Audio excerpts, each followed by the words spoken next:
오늘 우리에게 주신 하나님의 말씀은 신약 성경 요한복음 14장 25절에서 27절 말씀입니다.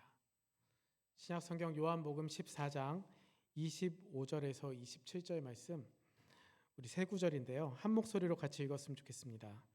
요한복음 14장 25절에서 27절, 우리 25절부터 같이 읽겠습니다. 시작. 내가 아직 너희와 함께 있어서 이 말을 너희에게 하였거니와 보혜사 곧 아버지께서 내 이름으로 보내실 성령, 그가 너희에게 모든 것을 가르치고 내가 너희에게 말한 모든 것을 생각나게 하리라. 평안을 너희에게 끼치노니 곧 나의 평안을 너희에게 주노라. 내가 너희에게 주는 것은 세상이 주는 것과 같이 아니하니라. 너희는 마음에 근심하지도 말고 두려워하지도 말라. 아멘. 우리 임마누엘 성가대에 나오셔서 주 예수 내 맘에 오심 찬양해 주시겠습니다.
우리 하나님께 영광의 박수 크게 올려드리겠습니다. 감사합니다. 우리 옆에 계신 분과 이렇게 한번 인사해 보겠습니다. 당신의 얼굴에 은혜가 철철 넘치네요. 네. 한 번 더 인사하겠습니다. 당신이 우리 교회 최고의 비타민입니다. 네. 날마다 은혜가 철철 넘치시고 비타민처럼 행복한 우리가 되었으면 좋겠습니다. 거룩하고 복된 주일, 여러분들 오늘 주님 앞에 나오시면서 한 분 한 분 심령과 가정, 하나님의 삶 가운데 더 푹 은혜 가운데 머무셨으면 좋겠습니다. 하나님의 평강, 그 평강이 우리 가운데 가득 임했으면 좋겠습니다. 우리가 살아가는 인생길 가만히 되돌아보면요, 날씨가 늘 화창하고 맑은 날만 계속되는 게 아닙니다. 누군가 저에게 알래스카에 가면 여름은 비가 오지 않고 화창한 날로 계속된다라고 했는데, 제가 도착해 보니까 2주 연속으로 비가 내렸습니다. 네. 목사님께서 배려를 해주셔서 어디를 가보면 좋다라고 하셨는데, 비가 계속해서 오니까 이거 나가야 될지 말아야 될지 고민이 되었습니다. 그러다가 한번 날이 계속 나갔는데 얼마나 좋던지요. 네. 여러분들만 지금 저한테 이야기하지 않고 이렇게 해마다 알래스카의 여름을 즐겨왔던 것, 네, 저한테 사과하셔야 될 것 같습니다. 이 여름이 얼마나 좋았는지 저희 아들이 한 3주 지나서 저한테 아빠 알래스카 오게 해주셔서 너무 감사해요. 네, 이렇게 고백하면서 제가 아이들을 생각하면서 약간 걱정됐던 마음들이 있었거든요. 다 눈 녹듯이 녹아내렸습니다. 하나님께서 우리에게 허락한 그 날들을 살아가다 보면 참 너무 행복하지 않습니까? 주님이 주신 은혜, 주님이 나에게 허락하신 하루, 그런데 우리가 그렇게 날마다 해피했다라면 얼마나 좋았을까? 예고 없이 불쑥 안갯길이나 거센 눈보라 같은 상황이 우리 인생에 펼쳐질 때가 있습니다. 알래스카의 겨울을 제가 직접 경험해 보지는 못했지만요, 여러 가지 서류 변경을 위해서 DMV를 가거나 뭐 어디를 가면 미국 사람들이 캘리포니아에서 왔다고 되게 흥미롭게 저를 바라봅니다. 그러면서 겨울을 한번 나봤냐고 물어보더라고요. 아직 겨울을 나지 못했다 했더니 굿럭, 네, 행운을 빈다라고 예외 없이 그렇게 이야기를 하는 걸 보면서 이곳의 겨울은 어떤 곳일까라는 생각이 들었습니다. 여러분, 운전하시면서 눈앞이 보이지 않을 정도로 눈발이 날려서 운전하기 어려웠던 경험들 있으실 것 같습니다. 안개 낀 도로를 운전해 본 적이 있는데요, 아무리 와이퍼를 움직여도 눈앞이 뿌얘지고요, 그리고 눈앞에 내가 지금 바르게 가고 있는가, 차선을 내가 잘 지키고 있는가 헷갈릴 정도로 어려웠던 경험이 있습니다. 이게 앞을 더 잘 보려고 하려고 헤드라이트를 상향등을 켜니까 오히려 더 눈앞이 보이지 않고 겨우 몇 미터 앞에 차선조차 분간하기 어려운 상황 가운데 이 눈이 내리고 있는 상황에서는 더 긴장하는 것 같습니다. 과연 이 길이 언제 미끄러질까? 보이지 않는 얼음이 바닥에 있지는 않을까? 저도 한국에서 겨울에 운전할 때 참 긴장했었던 기억이 납니다. 그럴 때 이제 나도 모르게 핸들을 꽉 붙잡게 돼 있죠. 나도 모르게 그 핸들을 꽉 붙잡게 되어 있습니다. 적막한 숨소리, 조심스러울 만큼 고요한 상황 가운데 이 거친 눈발의 소리가 내 귀에 들려오게 되어집니다. 그 상황 가운데 우리가 평안함을 누릴 수 있을까?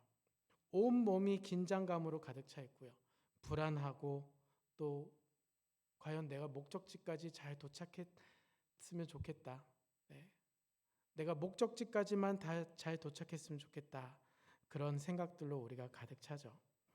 마치 우리의 삶도 그런 순간들이 한 번씩 찾아오는 것 같습니다. 어제까지 나는 건강했었는데 오늘 의사의 진단으로 순식간에 환자가 되어버리는 상황. 남들보다 뒤처지지 않으려고 참 고단하게 살아오는 하루하루. 그 비즈니스가 누군가의 모함으로 또 누군가의 어떠한 내가 하지 않았던 일들로 말미암아 어려움에 처하는 상황들, 그리고 또 우리 모두가 타향살이로 이곳에서 외로움과 고단함 속에서 밤낮으로 수고하고 땀 흘리면서 살아오는 모든 삶. 자녀라도 말을 잘 듣고 자녀가 나의 기쁨이 되었으면 좋겠는데 자녀가 말썽을 일으키고 학교로 찾아가야 되는 상황들.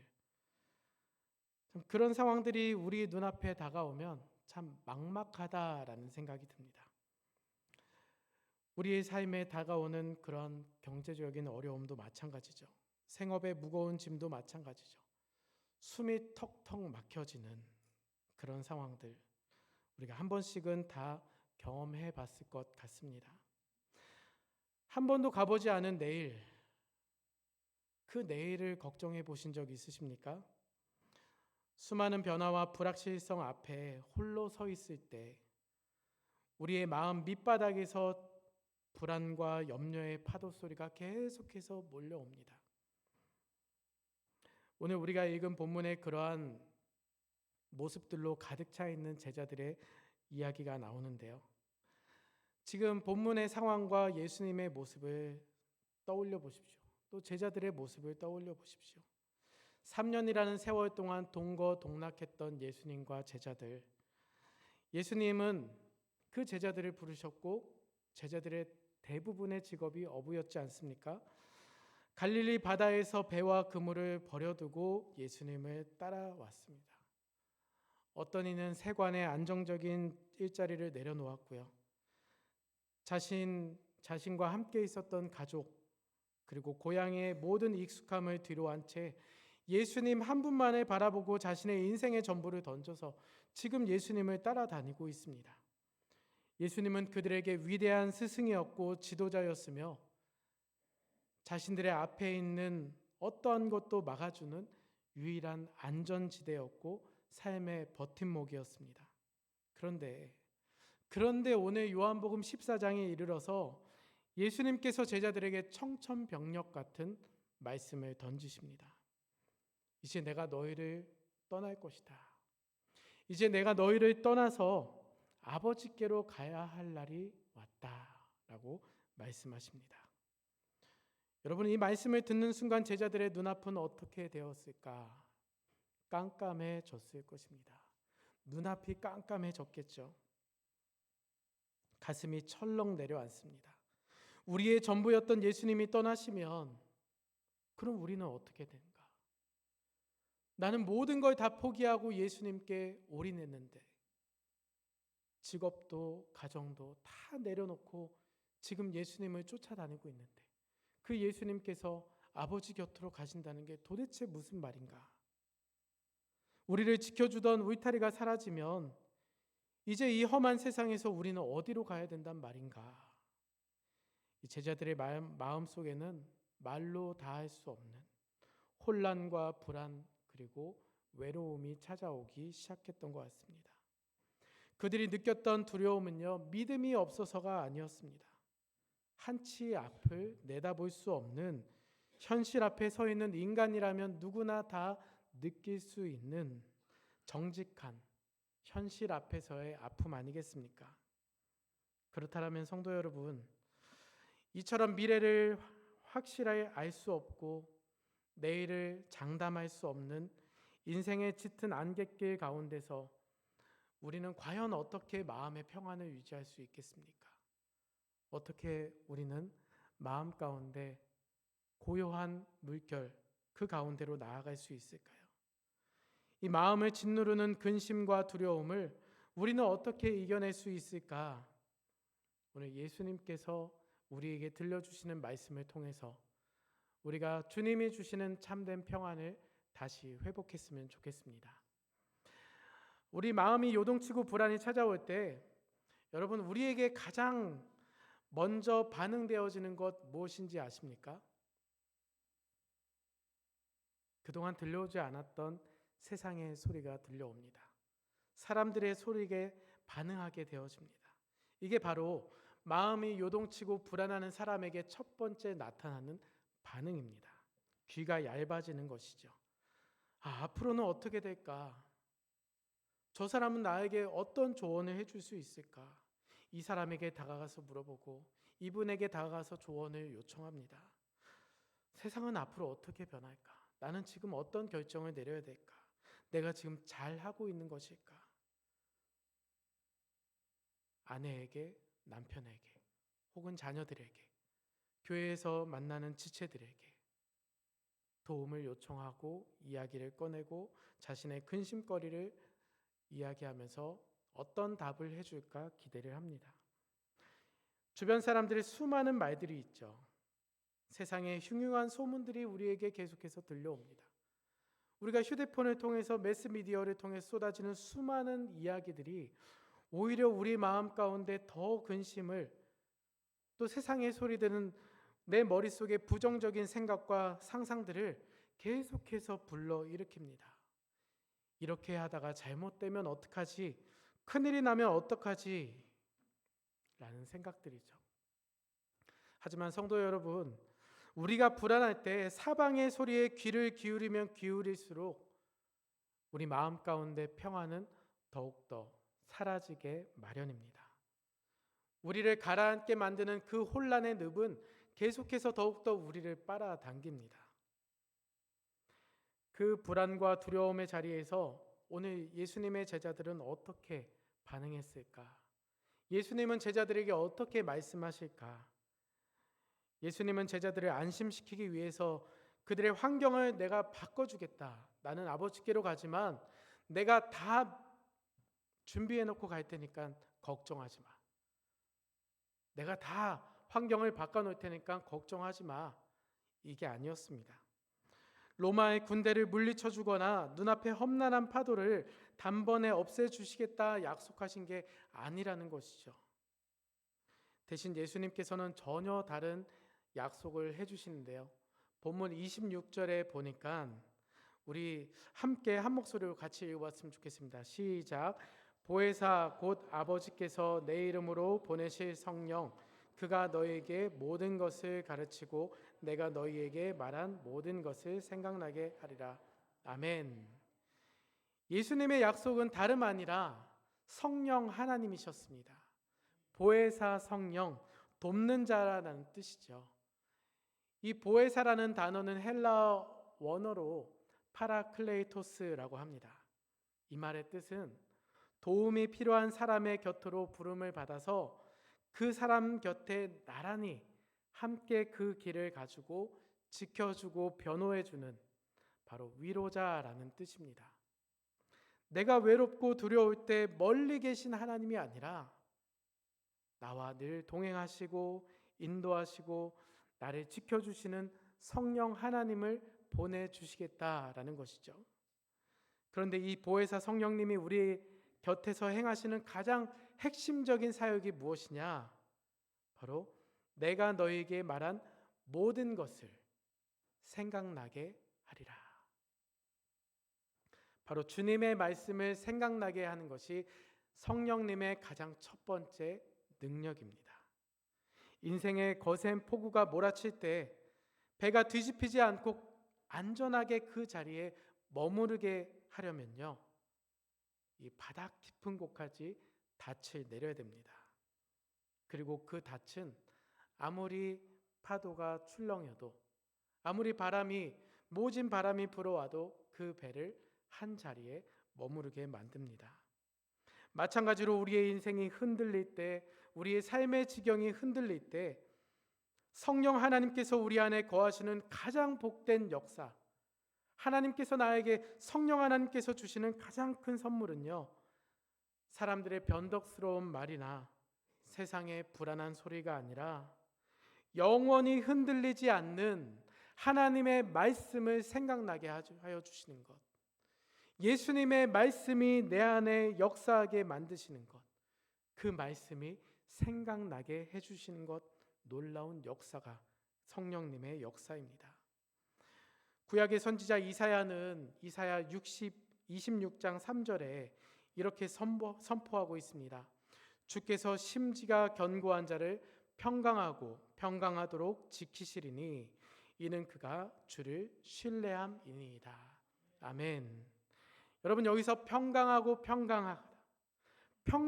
평강하다, 이 말을 우리가 샬롬이라고 말할 수 있겠죠.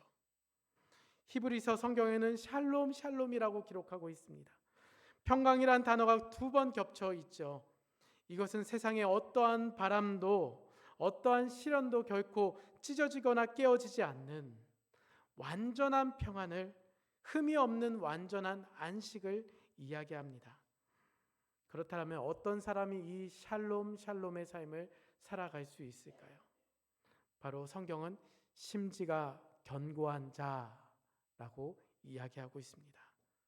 심지가 견고하다라는 것은 내 마음과 생각의 초점을 환경이나 다른 사람, 세상 앞에 두지 않고요, 영원히 변함없으신 하나님과 그분의 약속된 말씀, 하나님의 말씀인 성경에 두는 자다라고 말씀합니다. 창밖에 바람이 아무리 거세게 불어도 나침반의 바늘은 결코 흔들리지 않고 정북 방향, 북쪽의 방향으로 가리키고 있습니다. 우리의 환경이 변하고 내 마음이 흔들릴 때일수록 여러분, 우리 주변에 이 볼륨을 낮추시고요, 내 마음 가운데 고요하게 성령께서 들려주시는 하나님의 말씀 앞에 우리가 귀를 기울여야 합니다. 내가 너를 버리지 않겠다. 내가 너를 떠나지 않겠다. 내가 너와 항상 함께 있으리라. 하나님은 말씀하십니다. 상황은 변할지라도 나를 향한 하나님의 사랑과 그 말씀은 영원히 변함이 없으십니다. 이것을 믿으십시오. 그렇게 성령께서 깨닫게 하시는 말씀을 붙잡고 서 있는 우리 성도들에게 주님은 27절 상반절에 이렇게 말씀을 하십니다. 우리 함께 읽어보도록 하겠습니다. 시작. 평안을 너에게 끼치노니 곧 나의 평안을 너희에게 주노라. 내가 너에게 주는 것은 세상이 주는 것과 같이 아니하니라. 아멘. 이 말씀이 우리에게 주시는 평안이고 이 말씀이 우리에게 주시는 놀라운 선물인 줄 믿습니다. 예수님은 지금 세상의 평안이 아니라 나의 평안을 너에게 주겠다라고 말씀하십니다. 그리고 이 평안은 세상이 주는 평안과 근본적으로 다른 평안입니다. 주님은 이것, 세상의 평안과 나의 평안, 이것을 분명하게 선을 긋고 계시죠. 여러분, 세상이 주는 평안과 주님이 주시는 평안, 구체적으로 어떻게 다를까요? 세상이 주는 평안은 조건부적인 평안입니다. 모든 환경과 조건이 내 뜻대로 풀려야만 찾아오는 평안이죠. 아무리 의리의리한 집에 산다 할지라도 이렇게 한 번씩 신방을 찾아가 보면 다 가슴 앞에, 가슴 가운데 염려가 있고 불안함이 있습니다. 여러분, 아무리 건강해도요, 그분에게 기도 제목이 있습니다. 그 문제 때문에 가슴 아파하는 부분들이 있습니다. 아픈 몸이 깨끗하게 낫고 통장의 잔고가 넉넉하게 채워지고요, 자녀들의 인생이 승승장구하면, 그리고 내 주변에 아무런 갈등도 문제가 없을 때 평안하다라고 이야기하지만 금세 그 평안의 시절은 끝이 나게 마련입니다. 여러분, 세상의 평안은 얼마나 깨지기 쉬운지 지금까지 잘 경험해 오시지 않았습니까? 얇은 얼음판 같아서요, 작은 돌멩이 하나만 탁 던져줘도 금이 가고 기온만 조금 올라가도 순식간에 녹아버립니다. 조건이 변하면 평안이 사라진다는 것이죠. 그러나 예수님께서 우리에게 주시는 평안, 예수님의 평안은 우리가 환경에 지배당하지 않는 근원적인 평안인 줄로 믿습니다. 여러분, 복음서에 보면요, 예수님께서 제자들과 함께 배를 타고 갈릴리 호수를 건너가실 때 우리가 다 잘 아는 유명한 장면이 나옵니다. 어두운 밤에 갑자기 산에서부터 내려치는 거센 광풍이 불어닥치고 집채만한 파도가 집어삼킬 듯이 그 예수님과 제자들이 타고 있는 그 배를 움직입니다. 출렁입니다. 배 안에는 물들이 가득 차기 시작합니다. 갈릴리 바다에서 잔뼈가 굵은 노련한 어부 출신인 제자들마저도 사색이 되어서 울부짖었던 그 밤이었습니다. 선생님이여, 우리가 죽게 된 것을 돌보지 아니하십니까? 선생님이여, 얼른 일어나십시오. 그 아비 규환의 순간에 예수님은 지금 어떻게 계십니까? 배 뒤편 고물에서 베개를 베고 단잠을 주무시고 계십니다. 그 요동치는 상황에서 깊은 잠을 주무셨다라고 오늘 성경은 기록하고 있습니다. 배가 잔잔해서 주무신 것이 아니라, 파도가 멈추어서 평안하신 것이 아니라, 비바람이 몰아치고 배가 뒤흔들리는 그 위태로운 풍랑에서도 예수님께서는 천지를 지으신 하나님께서 세상의 만물을 다 주관하고 계시기 때문에, 그 아버지를 100% 신뢰하셨기 때문에 파도 한가운데서도 깊은 평안의 잠을 주무실 수 있었습니다. 여러분, 이 놀라운 평안은 예수님만의 것이 아닙니다. 예수님을 신뢰하고 따랐던 제자들에게도 이 평안이 그대로 흘러가는데요. 사도행전 12장에 초대교회에 큰 핍박이 몰아쳐왔죠.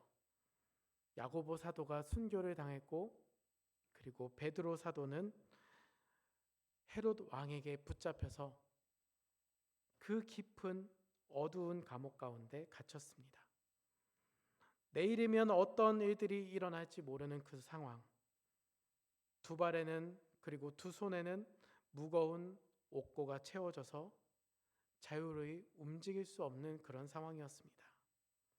그 밤에, 내일이면 사형에 처할 수도 있는 그 밤에 감옥 그 차디찬 바닥에서 베드로는 무엇을 하고 있었습니까? 천사가 나타나서 그의 옆구리를 힘껏 쳐서 깨워야 할 만큼 베드로가 잠에 들어 있었다라고 성경은 기록하고 있는데요. 아니, 내일이면 무슨 일이 벌어질지도 모르고, 내일 사형장에 나아가서 그의 인생이 형장의 이슬로 사라질지도 모르는 그런 밤이었는데 어떻게 그렇게 단잠을 자고 있었을까?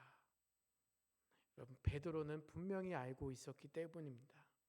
내 생명의 주관자가 하나님이시고, 교회의 앞날이 하나님께 달려 있기 때문에 로마 황제나 헤롯 왕의 손은 아무것도 아니다. 오직 살아계신 만군의 여호와 하나님의 손에 나의 모든 것이 달려 있다. 이렇게 절대적인 신뢰가 있었기 때문에 베드로는 죽음의 문턱 앞에서도 주님이 주셨던 그 평안의 잠을 잘 수가 있었습니다. 오늘 여러분, 단잠을 주무시고 계십니까? 아니면 2시, 3시에 한 번 깨서 한숨을 깊게 내뱉고 다시 주무십니까? 아침에 일어날 때마다 주님, 오늘을 허락해 주셔서 감사합니다라는 고백을 하십니까? 아니면 어떡하지? 오늘은 돈이 들어올까? 오늘은 건강의 수치가 좋아질까? 오늘은 자녀들이 좀 더 괜찮아졌을까? 라고 깊은 한숨 가운데 일어나십니까? 여러분, 우리가 한숨을 쉰다고 우리의 상황이 변하지 않습니다. 그렇기 때문에 우리가 붙잡아야 될 것은 우리에게 평안을 주시는 분이십니다. 예수님이 주시는 평안, 그 평안은요, 세상이 줄 수 없는 평안입니다. 죽음의 문턱 앞에서도 주님이 주셨던, 그 베드로에게 주셨던 평안의 잠, 오늘 우리에게 주시리라 믿습니다. 내 기분을 좋게 만드는 일시적인 위로나 긍정적인 생각이 아니라, 상황은 요동치고 내일의 안개는 나에게 여전히 짙어져 있지만 내 인생의 키를 쥐고 계시는 분이 세상 사람이 아니라 살아계신 전능하신 하나님이시다. 이 말씀이 우리 가운데 있어야 우리가 평안을 누릴 수 있습니다. 그렇다면 여러분, 이 주님의 평안이 우리에게 어떻게 누려질 수 있을까? 27절 하반절에 보시면 이렇게 기록하고 있습니다. 너희는 마음에 근심하지도 말고 두려워하지도 말라. 아멘. 이 말씀은 우리의 현실에 근심한 일이 전혀 없는데 공연히 엄살을 부리지 마라, 이게 아닙니다. 주님은요, 우리와 같은 육신의 이 옷을 입고 있으셨기 때문에 주님은 우리를 체휼하시고 우리의 연약함을 아시는 분이십니다. 주님은 우리에게 자녀에 대한 걱정이 있음도 아시고요, 내일의 두려움과 생업의 두려움, 건강에 걱정이 있는 거 다 알고 계십니다. 내일의 불확실한 앞에서 가슴이 떨리는 현실 가운데 내가 오늘을 살아가고 있다는 것 주님은 다 아신다라는 것이죠. 그럼에도 불구하고 주님은 우리를 향해서 근심하지도 말고 두려워하지도 말라라는 이유는 무엇일까요? 주님이 그 근심보다, 주님이 그 두려움보다 더 크시기 때문입니다. 그렇기 때문에 오늘 하나님을 바라봐라, 하나님의 손 앞에 나아오라 라는 것입니다. 어린아이가 캄캄한 밤에 담담하게 걸어갈 수 있는 것, 미끄러운 바닥을 근심하지 않고 걸어갈 수 있는 것, 부모가 그 손을 꽉 잡고 있기 때문 아니겠습니까? 아이가 길의 모든 위험을 알고 피할 능력이 있어서가 아닙니다. 아이가 그 작은 손을, 그 아이의 손을 부모가 꽉 잡고 있기 때문에 내가 미끄러진 듯 넘어지지 않는다라는 사실을 알고 있기 때문이죠.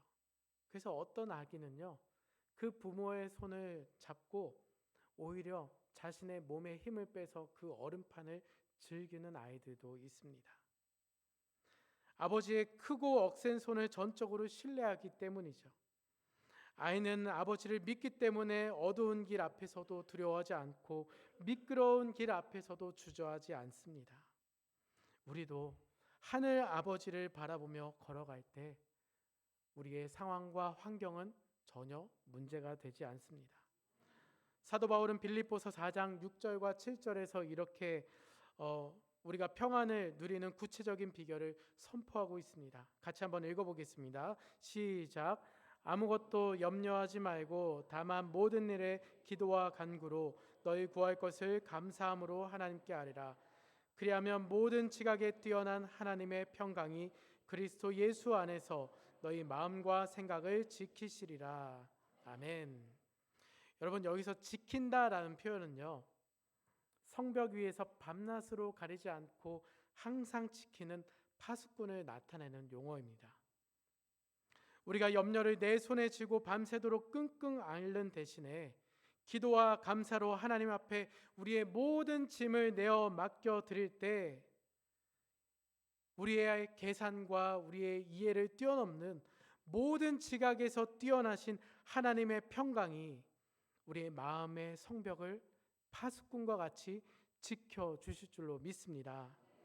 사방에서 밀려오는 불안과 염려의 화살들 앞에서 좌절하지 마십시오. 낭망하지 마십시오. 하나님께서 내 영혼에 그 세상의 염려와 근심이 침투하지 못하도록 막아주십니다. 그렇기 때문에 내가 내일을 억지로 붙들려고 통제하지 말고, 그렇게 내가 아무리 발버둥 쳐봤자 그 근심은 더욱더 커지게 마련입니다. 그러나 나의 내일을 다 아시는 하나님 앞에 모든 것을 내어드리고 그 모든 걸음을 선하게 인도하실 신실하신 하나님께 맡겨드릴 때 비로소 우리의 마음의 평안이 세상이 빼앗을 수 없는 참된 쉼과 평안이 다가옵니다. 이제 말씀을 맺겠습니다. 여러분, 이 자리에 나오시면서 어떠한 마음의 짐을 함께 지고 오셨습니까? 어떤 마음의 아픔을 함께 가슴에 품고 이 자리에 나오셨습니까?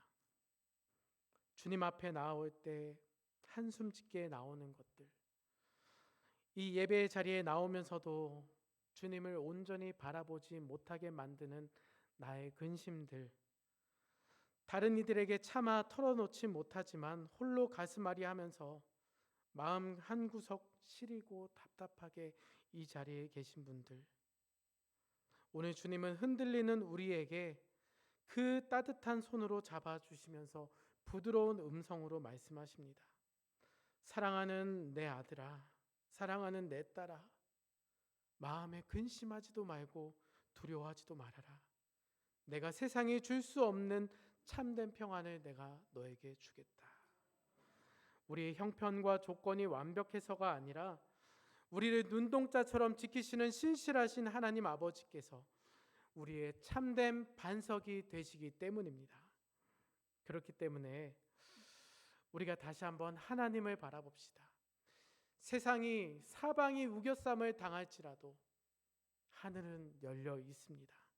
하나님은 오늘도 우리에게 그 손을 내밀어 주십니다. 하나님께서 오늘 우리에게 부어주시는 평안, 여러분, 이 평안이 우리에게 주어졌다라면 그 평안은 나만 누리는 평안으로 우리에게 주신 것이 아닙니다. 내 마음에 주님이 주시는 평안으로 가득 채워진다라면, 그리고 먼저 내 굳었던 얼굴에 평안의 미소로 내 얼굴이 활짝 펴게 된다라면 하나님께서 주신 이 평안함을 흘려보내실 수 있기를 바랍니다. 바라보실 때 가슴 아파하고 있는 교우들이 있다라면, 근심 가운데 있는 기도 제목을 우리가 알고 있지 않습니까? 다가가서 위로해 주십시오. 하나님의 약속의 말씀을 들려주십시오. 우리 가정에도 마찬가지겠죠. 우리 자녀들이 내일의 어려움과 막막함 가운데, 또 친구들과의 관계 가운데 가슴 아파할 때 하나님의 약속의 말씀으로 그들의 마음을 위로해 주십시오. 이 평안을 흘려보내는 공동체, 바로 알라스카 동양 선교교회 공동체가 되게 될 줄로 믿습니다. 이번 한 주간 삶의 지친 무게로 인하여 지쳐있거나 마음이 무거운 한 사람 한 사람을 품어보십시오. 조용히 무릎을 꿇고 그 영혼을 향해서 기도해 보십시오. 그리고 더 나아가서 따뜻한 안부의 전화를 했으면 좋겠습니다. 집사님, 권사님, 하나님께서 여전히 우리를 사랑하시고 우리에게 놀라운 계획을 세워놓으시잖아요. 선하신 길로 인도하실 그 하나님 믿고 기도합니다. 이렇게 고백해 보십시오. 진심 어린 격려의 한마디를 나눌 때 주님의 평안은 갑절이 될 것입니다. 우리의 삶과 우리가 걸어가는 모든 여정의 참된 주인, 바로 우리 유일한 희망 예수 그리스도이십니다. 그 신실하신 주님을 오늘 더욱더 신뢰함으로, 온전히 신뢰함으로 어떤 바람 속에서도 흔들리지 않는 하나님의 참된 평안을 누리며 내가 속하여 있는 그 자리에서 평안을 세상으로 흘려보내는 저와 여러분의 복된 삶이 될 수 있기를 주님의 이름으로 축원합니다. 이제 우리 함께 말씀을 기억하면서 기도했으면 좋겠는데요. 우리 안에 있는 온갖 복잡한 생각들, 사람의 말들, 내일의 불안과 염려를 이 시간 주님의 십자가 앞에 다 내려놓았으면 좋겠습니다. 주님, 내 생각과 감정을 내려놓고 성령님께서 나에게 주시는 약속의 말씀을 붙잡습니다.